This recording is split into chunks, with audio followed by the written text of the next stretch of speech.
तो वो पिछला ज़माना जो है बिल्कुल। और अभी के ज़माने में काफ़ी डिफरेंस हो गया। तो इसी सुविधा के लिए हम ऑनलाइन भी शुरू कर दिए। तो ऑनलाइन में हमारा एक यूट्यूब चैनल चल रहा है इंग्लिश ओरिजिन के नाम से, या आप उसे मेरे नाम से भी सर्च कर सकते हैं। डॉक्टर मुरलीधर मिश्रा कह कर सर्च करेंगे तो भी आ जाएगा, या डॉक्टर एम मिश्रा भी कह करके खोजेंगे तो मिल जाएगा, या English origin by M Mishra, इससे भी खोजेंगे तो आपको मिल जाएगा। ऑनलाइन तो सर आप उतना विद्यार्थी को सोल्यूशन संभव नहीं हो पाता है जितना कि बिल्कुल जी। लेकिन ऑफलाइन में क्या होता है कि सर एक चीज़ को हम 2 बार ने 3 बार में देख सकते हैं, पूछ सकते हैं, सामने बना सकते हैं। तो ये सब्स्टिट्यूट नहीं है ऑनलाइन, निश्चित रूप से ऑफलाइन, लेकिन काम चला हुआ है। लेकिन हाँ व्यवस्था है, ये मजबूरी है, तो आप इस पर भी जा सकते हैं। तो हम ऑनलाइन में हमने भी देखा कि हर कोई ये करते हैं कि अपने क्षेत्र को भी व्यापक करते हैं। तो मेरा कोई पेड चैनल नहीं है, वो फ्री चैनल है। मैं फ्री में PDF भी देता हूँ, फ्री में पढ़ाता भी हूँ। आप यूट्यूब पर मज़े से पढ़ सकते हैं, इसका लाभ ले सकते हैं। मोबाइल नंबर भी तो होगा? बिल्कुल, मोबाइल नंबर भी है। सर बता दीजिए ताकि कुछ स्टूडेंट वगैरह देखेंगे तो हो सकता है कि उनको कुछ सहायता मिल जाए। 9939951162।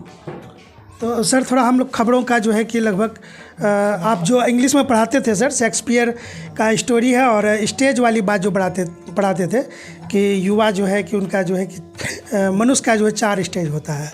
एक बचपना जिसमें कि वो लुढ़क के गिरता है, और ये नहीं सही बात है। और उसके बाद जी युवा जो है, तो युवा का जो है दिल जो होता है ना बड़ा ही धड़कता हुआ होता है, और जो है कि उसका जो जी तो जी उनका दिल जो है कि जवानी में जो है भट्ठी की तरह जलता है। लोगों का फिर से रुझान हो रहा है, किताबों की ओर लोग फिर लौट रहे हैं और साहित्य का से अपने आप को अपने लैस कर रहे हैं। अभी आप जो हमारे इतना बढ़िया से बोल दिए, इसका मतलब ये हुआ कि आप साहित्य से अपने आप को रेफ़र किए और आपका रेफरेंस लेवल ऐसा हो गया कि शेक्सपियर के विषय में आप बताए थे कि हिंदी का जो कबीरदास है वो अंग्रेजी का जो वो शेक्सपियर है। आप इतनी बात को समझिए, और शॉर्टकट में समय बहुत ज़्यादा नहीं लेंगे, चलते हैं थोड़ा सा कुछ खास बात पर। सर काफ़ी गुस्साए हुए हैं, इतने दिनों के बाद मुलाकात हुई है, और सबसे ज़्यादा खुशी हुई कि सर हम तो नहीं जानते थे कि सर हमको याद भी कर रहे हैं या नहीं कर रहे हैं। जैसे हम पैर छू के प्रणाम किए तो बोले कि आ गया पत्रकार। तो हम पूछे कैसे जानकारी हुई, तो सर बोलते हैं कि तुम्हारा न्यूज़ भी हम देखते हैं और अच्छा न्यूज़ बनाते हो। पत्रकार पर गुस्साए हुए हैं। कहा है सर? जी हाँ पत्रकार पर कहा है गुस्सा है? मैं जरा थोड़ा सा आप लोग धैर्य रखिए, मैं इसके बारे में बता दूं कि मैं इनसे अभी एक शिकायत किया, चूँकि मैं सभी पत्रकार से मिल नहीं सकता, ये हमारे बिल्कुल जिगरी पत्रकार हैं, तो इसीलिए हम इनसे अपना दर्द बताया कि क्यों पत्रकार सिर्फ निगेटिविटी पर। टीवी भी नहीं देख रहे हैं, आपने बताया कि टेलीविज़न बंद कर दिए हैं, अखबार पढ़ना छोड़ दिए हैं, और तो चूँकि अब इतना नेगेटिव परोसा जा रहा है कि जिसका कोई वर्णन नहीं। आज जब भी ऑन करिए तो वही नेगेटिव। आखिर नेगेटिव ही पत्रकारिता है क्या मकसद? तो इसका जी तो आखिर इतनी नेगेटिविटी क्यों? सर नेगेटिव है तभी तो दिखा रहे हैं। हाँ, माना कि समाज में नेगेटिविटी बढ़ गई है, लेकिन मैं ये कहना चाहता हूँ कि एक पत्रकार की एक इम्प्लाइड ड्यूटी ये भी है कि वो समाज में अच्छी चीज़ें भी हैं, क्यों उसको आप पिक आउट नहीं करते, क्यों आप उसको बढ़ावा नहीं देते। मैं इसी जगह इस रेफ़र किया था कि हमारे इसी क्षेत्र के यहाँ से महज 5 किलोमीटर दूर पर एक अभी शुभम कुमार की चर्चा हुई कि शुभम कुमार भारत में IAS में टॉपर हुआ, और ये आदमी, इस पोटेंशियल का आदमी हमारे ही समाज से निकल के गया है, इसी सरजमीन से निकल के गया है। तो क्यों ये हमारा मॉडल नहीं हो सकता, कि हमारा आदर्श नहीं हो सकता? क्यों ये सब शुभम जी पर तो काफ़ी खबर चला है। टेलीविज़न में टेलीविज़न में चला, वो उनका जो नेशनल लेवल पर मैं ये कहना चाहता हूं, चला है। उन सीमांचल को फोकस कर रहे हैं, तो सीमांचल में इसको क्यों ज़्यादा कवरेज नहीं मिला? सर मिला है, सर कवरेज तो मिला है, और कई सारे बड़े बड़े चैनल भी आए थे, उन्होंने भी कवरेज किया है। तो हमने उन सब के साथ भी काम भी किए थे। कई सवाल उन्होंने किया, यहाँ तक कि शुभम जी से उन्होंने सवाल किया कि आप शादी कब करेंगे। तो इन तमाम बातों पर भी जो है चर्चा हुई थी सर। मैं वही बात कहना चाह रहा हूँ कि लेकिन अब हाँ जी, ऐसे ऐसे शुभम कुमार जैसे और भी लोग हैं हमारे समाज में, बड़े बुजुर्ग या बड़े बुजुर्ग हो चुके हैं, लेकिन उनका भी अपने लाइफ में कुछ ऐसा कंट्रीब्यूशन है, सोशल कंट्रीब्यूशन हो सकता है, वो एजुकेशनल कंट्रीब्यूशन, वो इंटेलेक्चुअल प्रॉपर्टी कहलाता है विदेशों में।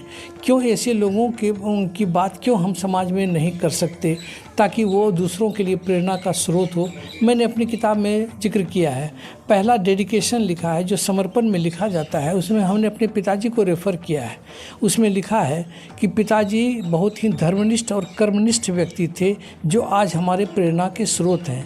और आज मैं इस 68 ईयर्स ओल्ड में भी उतना ही एक्टिवली, उतना ही इंडस्ट्रियस हूँ, उतना ही लेबरियस हूँ, उतना ही कंस्ट्रक्टिव हूँ, उतना ही क्रिएटिव हूँ।